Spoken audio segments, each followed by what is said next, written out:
यो चाहिँ विष्णुमती किनारमा बसेको सुकुम्बासी बस्तीहरूको अहिलेको अवस्था हो र चाहिँ बालन सरकारले जसरी पनि सुकुम्बासी हटाउने उपत्यकाबाट भनिसके पछाडि चाहिँ यहाँ धेरै मान्छेहरूले आफै हटाउने प्रयास गरिरहेको देख्न सकिन्छ।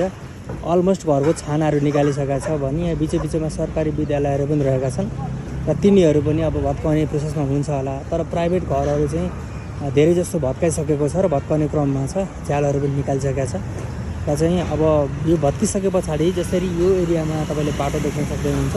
यस्तै करिडोरको बाटो पारी पनि खुल्छ र पारी पनि खुलिसके पछाडि चाहिँ रिङ रोडको जामलाई थोरै कम गर्छ भन्ने आकलन गरिएको छ र चाहिँ 81 यसरी हटाउनु पर्दाखेरि यहाँका स्थानीयहरू चाहिँ धेरै हतोत्साहित